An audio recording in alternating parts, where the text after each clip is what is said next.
오늘 우리는 구원자 하나님을 만나게 됩니다.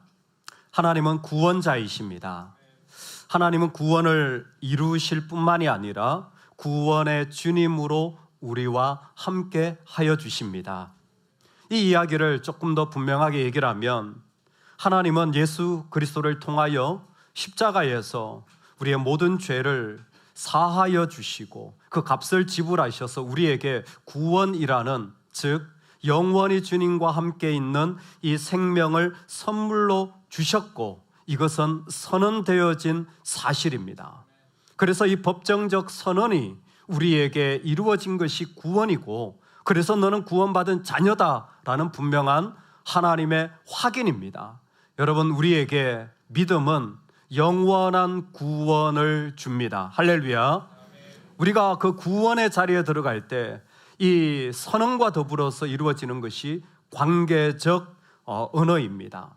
우리는 구원을 통하여 그 이후에도 하나님과 같이 걸어가는 삶의 자리를 우리 가운데 살아가게 되는 것입니다. 그래서 믿음의 사람에게, 또 신앙의 자리에 중요한 첫 번째 질문은 이것입니다. 과연 이전에 살아가던 죄의 모습에서 돌이켰는가라는 것입니다. 이전에 내가 좋아했고 내가 즐겨했던 것에서 나는 예수님께로 돌이켜진 사람인가? 이제 더 이상 그것은 나한테 의미가 없고 나에게는 예수 그리스도로 말미암아 주어지는 이 삶의 관심과 마음이 돌아섰는가라는 것입니다. 이것이 첫 번째, 예수 그리스도를 믿는다는 선언 안에 있는 모습인 것입니다. 여러분, 확실하게 주님께 돌아서시기를 축복합니다. 미련 두지 마시고 그것에 마음 두지 말고 주님께 확실하게 돌이키기를 다시 한번 축복합니다. 아멘. 그리고 주님께 돌이켜졌다면 여러분, 하나님과 더 깊은 관계 속으로 살아가시기를 초청합니다. 우리가 살아가는 삶은 내가 주님께로 돌아선 이후로 끝이 난 것이 아니라 그것이 하나님과 더 깊은 관계로 살아가는 길로 우리를 인도해 주시는 거죠. 그게 바로 말씀과 성령이 우리에게 허락되어지는 이유입니다. 그 놀라운 능력이 우리로 하여금 영원한 나라에 서게 되어지는 거죠. 그래서 하나님을 믿으면요, 살아계시기 때문에 실제적으로 그분이 내 삶 안에 나로 이 방향을 돌이키게 하고 이 깊은 관계 속으로 걸어가도록 내 안에 알게 모르게 그분의 선한 영향력이 일어납니다. 얼마 전 로버트 클린턴이라는 교수님의 제자를 만났습니다. 제가 한 30년 전에 그분의 책을 읽었어요. 그때 느낌이 아직도 생생합니다. 그분의 책을 몇 권을 읽었는데 이런 느낌이었어요. 뻔하네. 그냥 내용이 평범하네. 그래서 아무것도 기억에 남는 것이 없어요. 다시 한번 읽어도 좋은 말들은 많은데 참 별로 저한테 다가오지가 않았습니다. 그런데 얼마 전 그분한테 배운 제자를 만나게 된 거예요. 공교롭게도 그 제자분이 제가 박사과정 가르치는 그 클래스의 학장님이세요. 그래서 그분이 자신의 스승의 이론과 이야기를 하는데 제 눈이 뜨여지는 거예요. 이야, 이렇게 주옥 같은 도전과 메시지를 줬다고? 참 한 사람의 말이 참 중요한 것 같아요. 이 사람 나빠 하면 일단 나쁜 것부터 보고요. 이 사람 좋아 그러면 뭐가 좋지라고 우리는 바라보기 시작하는 것 같아요. 뭔가 안 좋은 분위기에 있으면 나도 마음이 힘들어지고, 뭔가 즐거운 자리에 있으면 나도 감사하고 기쁜 마음이 이상하게 생기는 거죠. 그 강의를 소개를 들으면서 야, 이 교수님 참 너무 좋은 리더에 대한 이야기를 해주셨다라고 제 마음에 느껴지는데, 실제로 그 강의 내용도 그런 것이었습니다. 한 사람의 좋은 리더가 있다면 그와 같이 있는 자들은 하나님의 사역에 대해 더 민감해지게 된다. 한 사람이 좋은 리더로 세워진다면 그 중에 그로 말미암은 믿음의 문화가 형성되어진다. 여기에 문화는 뭐 음악이 아니라 여기에 문화는 그러한 분위기를 말하는 거예요. 그 한 사람으로 말미암아 살아나는 영향력이 이루어진다. 여러분, 한 사람으로 가정이 살아나게 되어지는 거예요. 실제로 느끼죠. 그 한 사람이 있으므로 공동체에 살아나는 일들이 있고, 그래서 참 이상하게 참 좋은데 어떤 데 가면 내가 살 것 같고, 어떤 데 가면 풍요로운데도 밋밋한 그런 마음을 우리 모두가 느끼는 것이죠. 한 사람, 그냥 한 사람도 대단한 영향력을 믿음 가운데 끼친다라는 거죠. 여러분, 우리 한 사람이 정말 소중한 영향력을 가지고 있다는 사실은 분명합니다. 그리고 교회를 위하여 또 우리 가정을 위하여 이 땅을 위해 기도할 때 이 사실은 무시할 수 없을 것입니다. 여러분, 그런데 한 사람도 그런 영향력을 가지고 있다면 하나님은 어떠실까요? 하나님이 하나님의 사랑을 부으십니다. 하나님이 하나님의 사랑을 부으시는 거예요. 그 하나님의 사랑이 부은 바 되지면 여러분 어떤 일이 날까요? 그 열매가 구원입니다. 하나님의 사랑이 부어지면, 세상을 만드신 하나님이 그 사랑을 부으면 이 땅에 영원한 생명이라는 구원이 일어나는 거예요. 한 사람의 영향력도 너무 좋다, 살 것 같다, 이와 같은 일들이 있다면 하나님의 놀라운 사랑이 부어지면 그 자리에는 구원의 열매가 일어나는 것입니다. 그리고 오늘 우리는 그 구원이 이 땅에 어떻게 이루어지는 것인지, 구원의 하나님이 어떻게 역사하시는지를 대단히 구체적으로 4스텝으로 우리는 배우게 되어집니다. 우리가 아직 죄인 되었을 때의 출발점이에요. 하나님의 사랑이 출발하는 자리는 그 죄인이 죄를 버렸을 때가 아니라 그 사람이 여전히 죄인인 자리에 하나님의 사랑이 출발한다라는 것입니다. 이게 구원의 시작이에요. 모든 구원의 이야기는요, 그 죄로 말미암아 이루어진 세상 속에 하나님이 어떻게 역사하시는지를 말씀하여 주시는 거예요. 그래서 구원은 여러분 이 땅으로부터 구원이 아니에요. 구원은 이 사람으로부터 구원이 아닙니다. 구원은 죄로부터의 구원입니다. 구원은 우리 안에 있는 깊은 죄로부터의 구원임을 이 출발이 말해주는 거예요. 우리가 아직 죄인 되었을 때의 죄의 상태라는 것입니다. 죄의 상태는 몸이 연약해진 것과는 달리 전혀 아무것도 계속해서 할 수 없는 상황을 말입니다. 아무것도 할 수 없는 상황이에요. 우리가 아직 죄인 되었을 때 아무것도 할 수 없는 상황이 죄인됨의 모습이에요. 제가 한번 질문 드려볼까요? 여러분 정말 여러분 아무것도 못하십니까? 여러분 밥도 못하세요? 일도 못하세요? 여러분 사람도 못 만나세요? 커피도 못 마시세요? 다 하시잖아요. 아무것도 못하는 상태가 죄의 상태라는 거예요. 나 다 하는데, 나 돈도 벌고 나 일도 하고 사람도 만나고 다 하는데 한 가지 안 되는 게 있어요. 여러분 다 하실 수 있어요. 미워할 수도 있고 좋아할 수도 있고 돈을 벌 수도 있고 안 벌 수도 있고 다 할 수 있어요. 한 가지 안 되는 게 있어요. 죄인이 못하는 것, 하나님을 순종하는 게 안 돼요. 이게 죄인됨의 특징이에요. 내 안에 죄가 들어오잖아요. 하나님 상관없어져요. 하나님 순종이 안 돼요. 그래서 제일 힘든 게 뭐냐면 하나님 순종하는 거예요. 신앙생활 하다 보면 사람도 막 잘 챙기시는 분들이 있어요. 막 얼마나 센스가 좋은지, 어떻게 그냥 내 부족한 걸 잘 알았을까? 잘 챙기고 위로도 잘하고. 기질이 외향적이죠. 기질이 외향적인 거예요. 여러분 그건 신앙이 아닙니다. 기질로 교회 생활하는 거예요. 그건 기질이 그래서 그래요. 잘 챙기는 거예요. 그건 신앙하고 상관없어요. 그 안에가 중요합니다.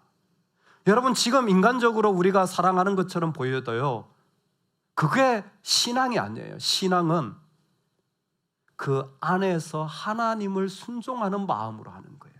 놀랍게 사람한테 그렇게 잘하는데도 그 사람 안에는 하나님을 순종하는 게 힘들어요. 그게 죄인됨입니다. 죄가 있으면 하나님께 나아가지 못해요. 이상해요. 다 되는데 하나님 얘기하면 그냥 힘들어요. 그 얘기는 피하고 싶어. 놀라운 특징은 우리가 아직 죄인 되었을 때 죄인의 모습이 계속 되어지는 거예요. 이 모습을 통하여 내가 구원받았는가를 확인할 수가 있어요. 여러분, 신앙생활을 하면서 예수님을 믿는 사람이 있고 안 믿는 사람이 있어요. 안 믿는 사람은 죄의 상태가 계속 되어지는 거예요.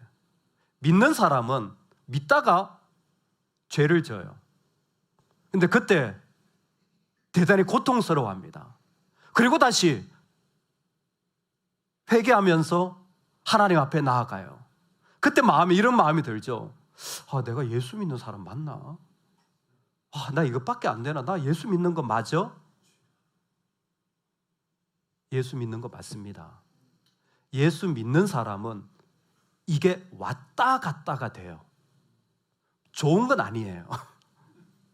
왔다 갔다가 돼요. 근데 죄인됨의 상태는 계속 하나님에 대한 순종이 없어요. 계속 하나님에 대한 마음이 없어요. 그게 우리가 아직 죄인 되었을 때. 더 놀라운 것은 이 죄인됨은 계속 이어질 뿐만이 아니라 에스컬레이팅 돼요. 앞에 말씀에 보면 우리가 아직 죄인 되었을 때 전에가 뭐냐면 경건하지 않을 때에, 연약할 때라는 표현이 나오고, 이 다음의 표현에 죄인 되었을 때라는 표현이 뭐와 연결되냐면 우리가 하나님과 원수 되었을 때예요. 죄의 특징이 정확히 이렇습니다. 죄는 시작하잖아요. 더 못돼져요. 죄는 더 깊어져요. 처음에 작은 것으로 시작했죠. 이제는 그 사람 전부가 싫어요. 그 전부가 싫죠. 이제는 말할 수 없이 원수가 되어져요. 원수가 되어지는 끝나는 것처럼 보이죠? 아니요. 그 죄는 마치 우리가 에스컬레이터를 타고 위로 올라가듯이 죄는 계속해서 깊어지는 특징이 있어요.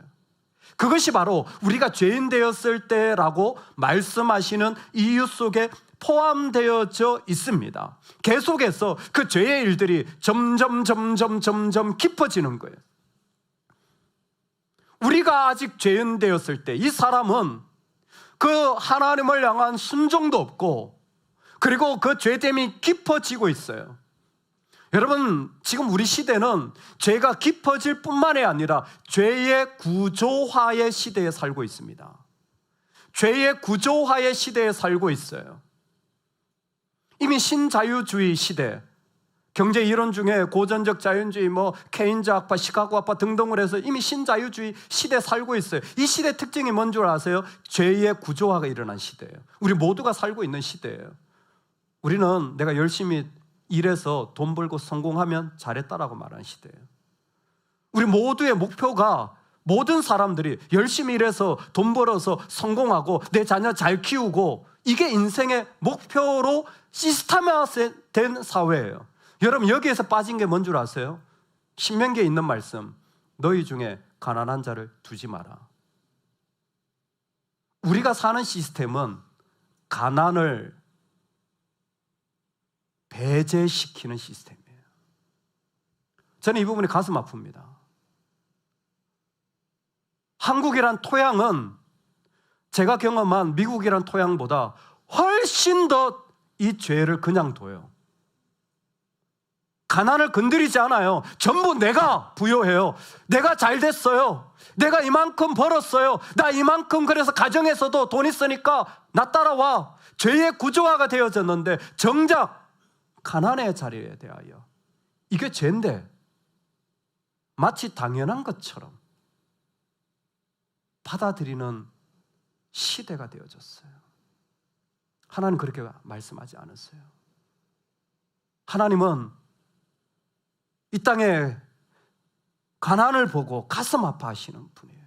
너희 중에 가난을 두지 마라.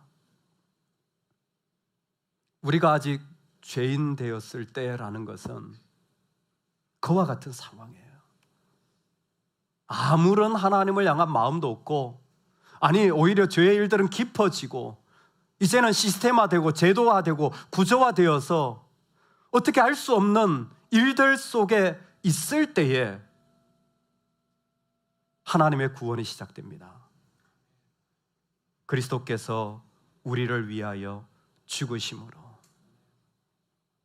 그리스도께서 우리를 위하여 죽으시는 일들은 여전히 죄의 상태에 있을 때 일어난 일이었습니다. 그리스도께서 우리를 위하여 죽으시는 이 자리를 한번 들어보시겠습니까?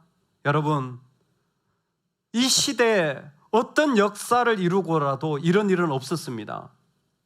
누군가를 위해 죽는 일들은 종종 있었어요. 이 말씀 앞에도 간혹 선한 일을 위하여 죽는 자들이 있거니와, 좋은 대의를 가지고 죽는 자들이 있어요. 부모님이 자녀를 너무 사랑하면요, 그 아이를 위해 죽는 거예요.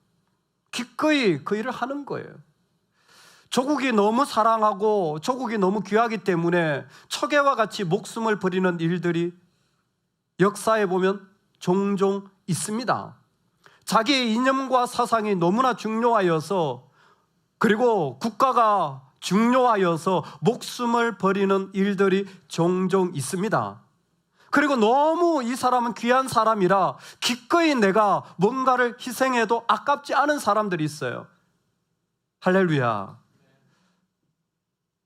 옆에 사람을 보면서 나는 당신을 위해 뭘 줘도 아깝지 않아요. 우리가 이런 고백을 할 수 있기를 소망합니다. 우리 그럴 때가 있어요. 그럴 때가 있잖아요. 지금 막 여러분들의 눈빛이 막 저를 보고 그러신 것 같아요. 목사님, 뭣도 아깝지 않아요. 저의 착각이죠. 근데 여러분, 이런 거 들어보셨습니까? 죽일 놈을 위하여 내가 순교하겠습니다.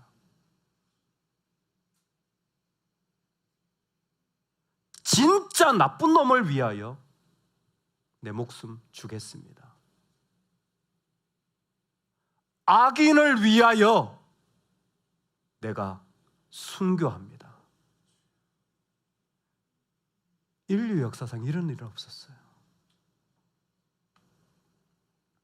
그리스도께서 우리를 위하여 죽으심으로 라고 말할 때 우리는 악한 자예요. 죄인이에요. 정말 나쁜 사람이에요. 끊임없이 불순종하고 끊임없이 자기 욕심으로만 살아가려고 하고 끊임없이 받아들이지 못하는 그 모습이 그 안에 있는데, 그리스도는 어떻게 하셨냐면 그 악인을 위하여 순교하시는 거예요. 그 악한 자를 위하여 죽으시는 겁니다. 여러분, 이것이 하나님의 구원에 이루어진 일들이었어요. 그리스도께서 우리를 위하여 죽으심으로.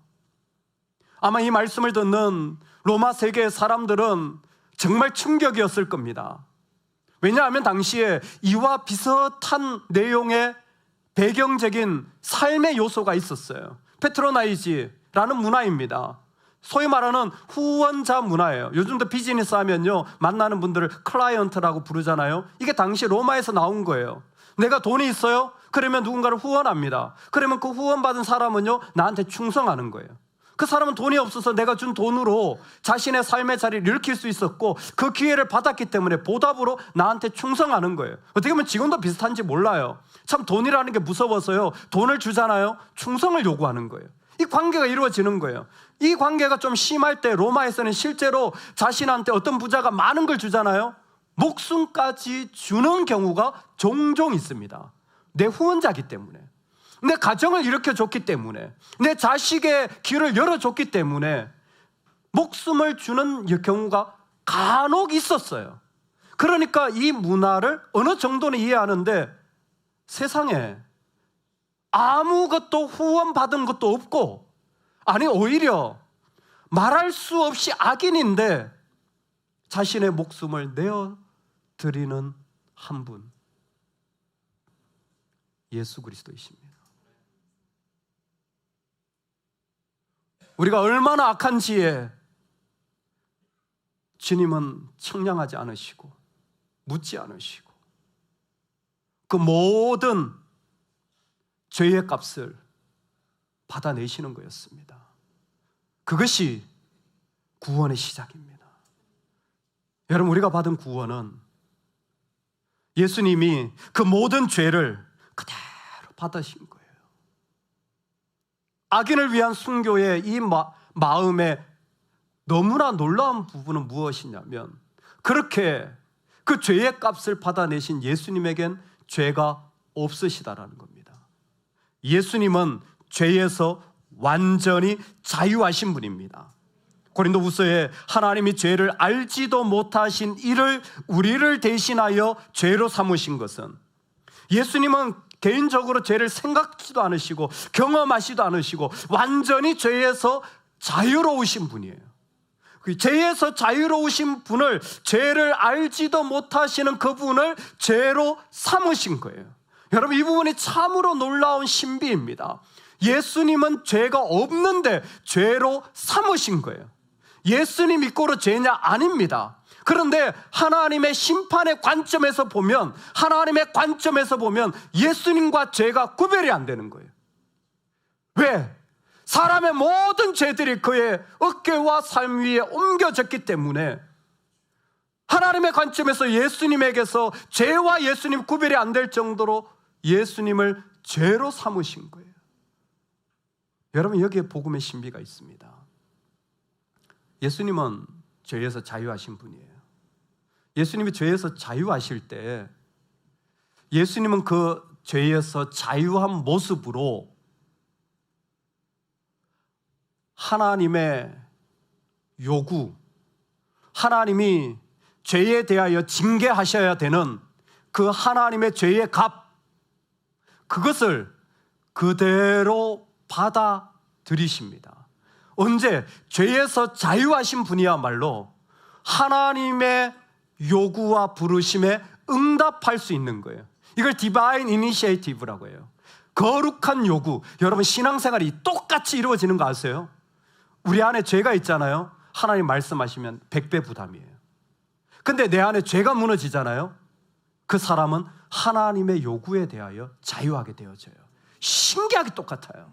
예수님은 죄가 없으신 모습으로 하나님이 우리 가운데 그 놀라운 사랑을 쏟아 부으셔서 구원하길 원하시는 걸 알았어요. 우리가 먼저 사랑한 것이 아니라 먼저 하나님 우리를 사랑하셨다는 요한일서 4장 10절의 그 말씀 그대로 예수님이 우리에게 적용시켜 주시면서 오신 거예요. 뭐가? 그분의 자유가. 그분의 자유가 하나님의 요구를 그대로 받아들이셔서 수용하셔서 그것을 우리 가운데 흘려 보내주시는 게 그리스도께서 우리를 위하여 죽으심으로예요.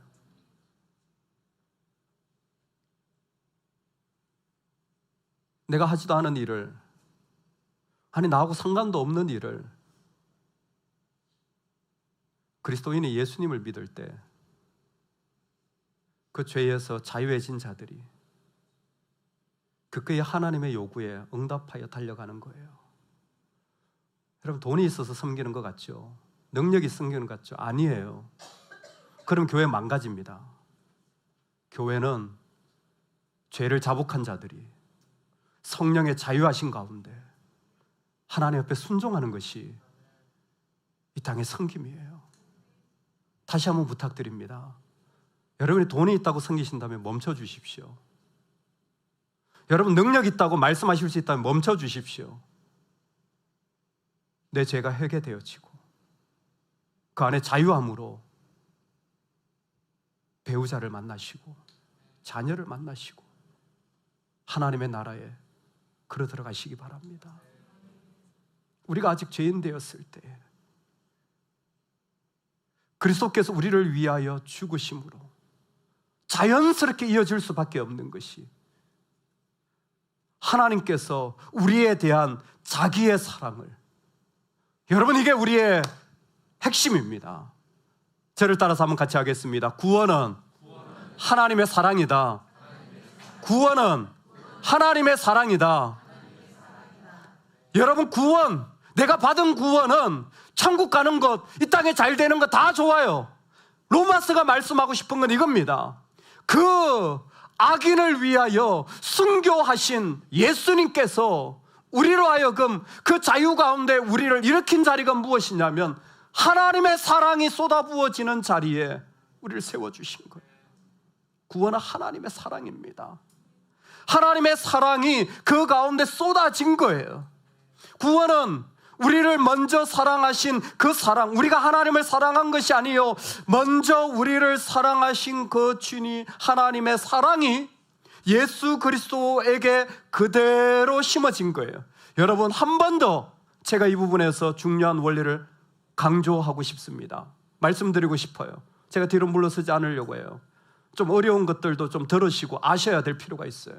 여러분, 우리가 믿을 때 있잖아요. 구원이 왜 하나님의 사랑인 줄 아세요? 예수님께서 그래서 그 거룩한 요구를 받아들였잖아요. 십자가로 걸어가셨습니다. 사람들이 이렇게 생각해요. 어머, 하나님은 여기 계시고 예수님은 여기 계셔서 하나님은 자 보시는 거예요. 너 잘하나 보자. 그래, 네가 다 감당해라. 그러니까 예수님이 저 혼자 다 감당할게요. 아니에요. 아니에요. 하나님의 사랑이 예수 그리스도 안에 함께 하시는 겁니다. 내가 아프고 고통당할 때 나만 있다고 생각하신다면 아니에요. 믿음이 들어올 때 하나님의 사랑이 그 안에 함께 하시는 거예요. 주님이 죽으실 때에 견딜 수 없는 하나님의 사랑이 그 안에 부어져서, 그 하나님의 사랑이 그곳에 부어져서 그 죄의 값을 지불하고 고통하고 너무나 힘든 그 삶의 자리에 하나님의 사랑이 함께 하시는 거예요. 고린도후서 5장 19절, 이는 하나님께서 그리스도 안에 계시사 세상을 자기와 화목하게 하시며 저희의 죄를 저희에게 돌리지 아니하시고 화목하게 하는 말씀을 우리에게 부탁하셨느니라. 그리스도 안에 하나님이 계신 거예요. 여러분, 이것이 우리의 믿음입니다. 이것이 우리의 축복이에요. 그리스도의 고통을 우리는 알지 못하지만 죄된 세상을 살아가며 나는 믿는데도 고통당하고 나는 믿는데도 스스로 아픔을 보게 되어져요. 여러분, 기억하십시오. 하나님이 그 안에 사랑으로 함께 하시는 거예요. 하나님의 사랑이 그 속에 있는 거예요. 더 놀라운 건 이겁니다. 저는 정말 말씀의 세계가 너무 신비로워요. 그 고통을 볼 때에 그래 네가 감당해, 아니에요. 하나님은 자신의 사랑을 그곳에 부어서 함께 하시는 거예요. 내가 너와 같이 아파할게, 내가 너와 같이 고통할게. 그런데 그 고통이 계속되잖아요. 여러분, 성경에 뭐라고 말씀하시는지 아세요? 더욱 하나님의 사랑이에요. 가능성이 없고 너무 지겨워. 요즘 애들 말로 밥맛이야. 가능성이 무기력해. 내가 봐도 스스로 소망이 없어. 그러면 하나님 어떻게 하시는 줄 아세요? 더욱 사랑해요. 더욱 사랑해요. 저는 이게 정말 신기해요. 영어 표현을 보면 how much more예요. 성경에 보면, 여러분 혹시 이 성경 받으셨습니까?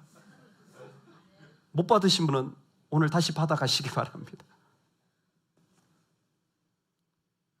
8절의 뒤이은 9절 10절을 제가 읽어드릴 텐데 더욱이라는 말을 한번 그냥 들어보십시오. 여러분 들으세요. 그냥.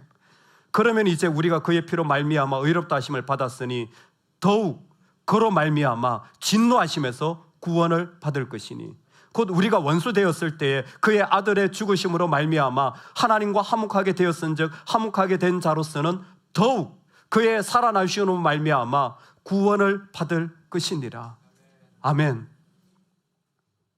하나님의 구원을 이루어가는 방식이 이거예요. How much more? 나는 더욱 사랑을 부을 거야. 우리에게 하나님께서 우리를 향한 자기의 사랑, 하나님께서 우리에 대한 자기의 사랑이 뭐냐면 그 안에 아무것도 안 하시는 분이 아니라 사랑으로 함께 하실 뿐만 아니라 그 속에서 더욱 사랑을 부으시는 하나님입니다. 그 가운데 더욱 사랑을, 죄가 진한데 그 가운데 너무 정말 가슴 아픈데 더욱 사랑으로 나아가시는 분이 우리 하나님이세요.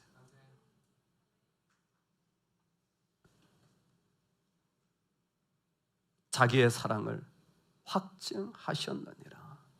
그 사랑을 더욱 부어서 그 사랑이 우리 삶의 시작부터 끝까지 계속 이어지는 거예요. 주님의 사랑이 우리를 구원 가운데 확증하여 주십니다. 주님의 사랑이 우리를 구원 가운데 확증하여 주시는 거예요. 여러분이 뭔가를 한 것이 아닙니다. 주님의 사랑이 우리를 확증하여 주세요. 여러분, 주님을 믿다 보면요, 반드시 이 순간이 와요. I'm not good enough. 하나님이 원하시는 자리에 내가 보면 나 자격 미달인 거예요. 내가 충분하지 않은 거예요. 하나님을 생각하면 너무 좋긴 한데 내가 그렇게 하나님께로 가려고 하면 내가 내 모습을 알아. 야, 어떻게 나 같은 사람이, 여러분 혹시 이런 마음 느껴보셨습니까? 저는 사실 매 설교를 하고 내려가면 이 마음이 저한테 몰려옵니다. 야, 네가 설교할 자격이 있니?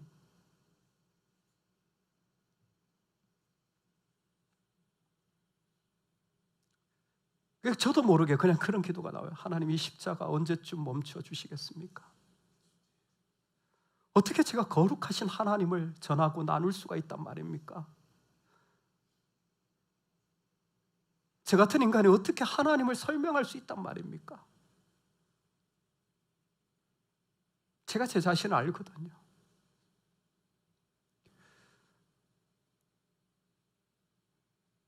근데 복음은 또 하나 저에게 말씀해 주시는 게 있어요. 내가 구원받은 것은 내가 충분해서가 아니라 그분의 은혜라는 사실입니다. 내가 그럴 만해서가 아니라 그분의 은혜라는 거예요. 이게 확정하셨다는 말이에요. 부족한데, 연약한데, 자격 안 되는데, 맞아요. 그런데 하나님의 사랑은 우리로 나의 은혜가 너를 구원하는 거야. 나의 사랑이 너를 이곳에 세우는 거야. 저와 여러분이 살아가는 삶의 자리에 인간도 조금의 영향력을 가지고 살아가고 서로에게 무엇인가 알게 모르게 이런저런 관계들이 이루어질 때에 우리는 하나님의 구원이 있음을 알게 되어집니다. 하나님의 사랑이 쏟아부어져서 어떻게 보면 아무것도 없는, 하나님을 향하여 반응할 수도 없는, 생각만 하면 죄뿐인 인간, 여전히 돌이키지도 않은 그 인간을 향하여 그 죄인 되은 그 모습 그대로 그리스도께서 악인을 위하여 죽으시는, 가치 없는 자를 위하여 자기의 목숨을 내어드릴 뿐만이 아니라 죄에서 자유하신 그분이 기꺼이 하나님의 모든 요구를 아멘하며 받아들이시며 죄인처럼 되어진 그 자리에 자신을 내어드린 그 복음, 그 자리에 우리는 구원이 하나님의 사랑임을 알게 되어지고 하나님께서 그 고통과 아픔에 같이 하실 뿐만이 아니라 더욱더 하나님의 사랑을 부어 우리를 그 자리에서 인도해 가신다는 것을 깨닫게 되어집니다. 여러분, 그 일들이 우리에게 확정되기를 원합니다. 우리가 충분해서가 아니에요. 우리가 마땅해서가 아닙니다. 우리는 여전히 부족할 거예요. 여전히 그럴 자격 안 될 거예요. 이 모습으로 내가 하나님께 드릴 수 있는 않을 거예요. 그분의 은혜입니다. 이게 우리가 확정받은 사실입니다. 우리가 반드시 확정해야 될 사실은 절대 내가 아니라, 조금도 내가 아니라, 내가 무엇인가를 했다면 그건 은혜에 대한 감사였지, 조금도 나의 어떤 모습이 아니라 전적인 그분의 은혜로만 우리는 이 자리에 서게 된 것입니다. 여러분, 그러므로 우리가 주의 구원을 받은 자가 분명하다면 우리 확실하게 주님께로 돌아서는 은혜가 있기를 원합니다. 이제 나는 버리고 주님으로 살게 되어져서 여러분 주님께로 방향이 완전히 돌이켜지기를 원합니다. 우리 자신에게 물어봐야 돼요. 너 방향이 주님 방향이 맞니? 아니면 네 방향이니? 너 자식 좋으라고 가는 길이니? 정말 주님 방향이니? 정말 너의 인생의 방향이 어느 쪽이니? 여러분, 주님 방향으로 돌이켜지는 은혜가 있기를 소망합니다. 딸의 자전거가 고장이 났어요. 제가 바빠서 못 고쳐줬습니다. 뭐가 고장이 났니 물었더니 구멍이 났다는 거예요. 갑자기 바람이 쑥 빠졌다는 거예요. 그래? 구멍 난 건 떼우면 되지. 빵구 떼우. 제가 이번에 알았어요. 내가 올드 스타일이구나. 여러분, 자전거 구멍 난 것 어떻게 해야 되죠? 이건 그림 안 그려지세요? 벗겨가지고 안에 있는 튜브 꺼내가지고 세숫대에다가 물러가지고 이렇게 돌리면 구멍 난 곳이 뽀글뽀글뽀글 공기가 나오거든요. 그럼 여기 구멍 났구나 해가지고 거기 닦아가지고 본드 이렇게 해가지고 딱 이렇게 붙여서 다시 넣어가지고 타면 되거든요. 그래서 저는 당연히 그렇게 자전거집에 갔죠. 수리하는 집에. 자전거 구멍이 난 것 같습니다, 사장님. 그랬더니 네, 구멍 난 것 같네요. 그랬더니 제가 생각한 대로 그 안에 있는 검은색 튜브를 꺼내시더라고요. 그리고는 버리시더라고요. 그리고 그냥 새 거를 끼우시더라고요. 전 문화 충격이었습니다. 아니, 저거를 왜 안 아예 떼우실 생각을 안 하시더라고요. 당연하다는 듯이 구멍 난 거 버리고 새 거를 끼우시더라고요. 내가 올드 스타일이구나. 저와 같은 마음이셨다면 알아서 해석하시기 바랍니다. 이전에 내가 좋았던 것, 옳다고 생각했던 것 다 버려질 수 있기를 원합니다. 우리 주님께로 방향이 돌이켜진 삶, 그게 하나님이 구원임을 고백하는 삶이에요. 여러분, 그리고 그 삶에 만약 또 죄를 만나고 또 아픔을 만나고 만약 그 가운데 부족함을 본다면 내가 더욱 사랑이 되길 소망합니다. 구원받은 자가 누군가의 허물을 보게 되어 저 사람, 저 인간이야. 아니요. 내가 채워주는 자가 되기를 원합니다. 내가 그것을 더 품어주는 자가 되기를 원합니다. 내가 덮어주는 자가 되기를 원합니다.